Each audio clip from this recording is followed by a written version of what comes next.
মধ্য দিয়ে যেটা হয় ব্যাচেলর এখানে বস্তুত আমাদের ব্যাচেলর জীবনকে তুলে এনেছে, সেই সঙ্গে আরও 17টা এপিসোড রয়েছে, সেখানে পলিটিক্যাল রঙ্গ রয়েছে। শব্দচয়ন লঘু, কিন্তু কথাগুলো অত লঘু নয়। আমি চেষ্টা করেছি সূক্ষ্ম ব্যঙ্গ বিদ্রুপের মধ্য দিয়ে আমাদের মধ্যে যে বিষয়গুলো আমরা বলতে পারি না সেগুলো যাতে আমরা আমাদের পাঠকদের মধ্যে শেয়ার করি। কোন প্রকাশনী থেকে বের হয়েছে? এটা বেরিয়েছে মূর্ধন্য থেকে, তবে সেই সঙ্গে আমি আরও একটা বইয়ের কথা অন্তকে বলতে চাই। আমি বেসিক্যালি ডিটেকটিভ রাইটার। আমার পাঞ্জেরি থেকে এবারে বেরিয়েছে ব্ল্যাক কফি এবং ডিটেকটিভ অলোকেশ ওমনিবাস। তো নয় করে আমার প্রায় 14টা ডিটেকটিভ বই বেরিয়েছে। তো ডিটেকটিভ বইয়ের ক্ষেত্রে আমি একটি জিনিস বলতে চাই যে আমাদের যারা তরুণ প্রজন্ম তারা কিন্তু স্পেশালি অ্যাডভেঞ্চার, থ্রিলার এবং ডিটেকটিভ এই বইগুলো পড়তে পছন্দ করে। আর আমার চাকরির সূত্রে এই থ্রিলার যে জগতের সঙ্গে একটু সম্পর্কও রয়েছে।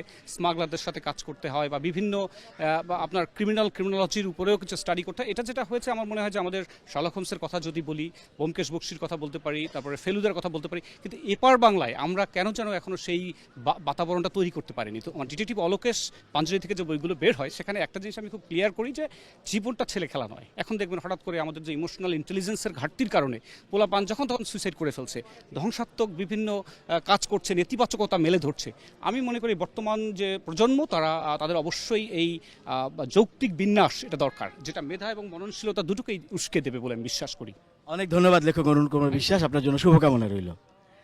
আমরা আরেকজন লেখককে পেয়েছি, আমাদের এবারের লেখক ডাক্তার তপতি মণ্ডল এবং অরুণ কুমার বিশ্বাস যৌথভাবে ক্রিয়েটিভ প্যারেন্টিং বইটির নাম। আমরা বইটি যদি দেখি, আমরা আলোচনা করছি লেখকের সঙ্গে। এই বইটি সম্পর্কে যদি বলেন। এই বইটি আসলে সন্তান লালন পালনের জন্য কিছু টিপস।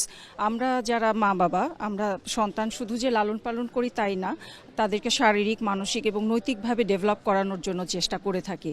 তো যেটা হয়ে থাকে, বাচ্চারা আজকাল ইমোশনালি খুব উইক হয়ে থাকে, সেটা বিভিন্ন পারিপার্শ্বিক কারণে হতে পারে অথবা সময়ের কারণেও হতে পারে। তো আমি এই বইটির মাধ্যমে চেষ্টা করেছি যে বাবা মাদের একটু কিছু ক্রিয়েটিভ ওয়েতে যেন তারা তাদের সন্তানদের মনের ভিতরে ঢুকতে পারে, তাদের মনটাকে একটু বুঝতে পারে এবং সেভাবে আমরা সন্তানকে বড় করে তুলতে পারি। আর কোন প্রকাশনী থেকে বের হয়েছে এবং দাম কত রাখা হয়েছে? এটা হচ্ছে পাঞ্জেরি প্রকাশনী থেকে বের হয়েছে। দামটা দেখে বলতে হবে। গায়ে লেখা দামটি বললে? হ্যাঁ, 320 টাকা। অনেক ধন্যবাদ সময় দেওয়ার জন্য, ভালো থাকবেন।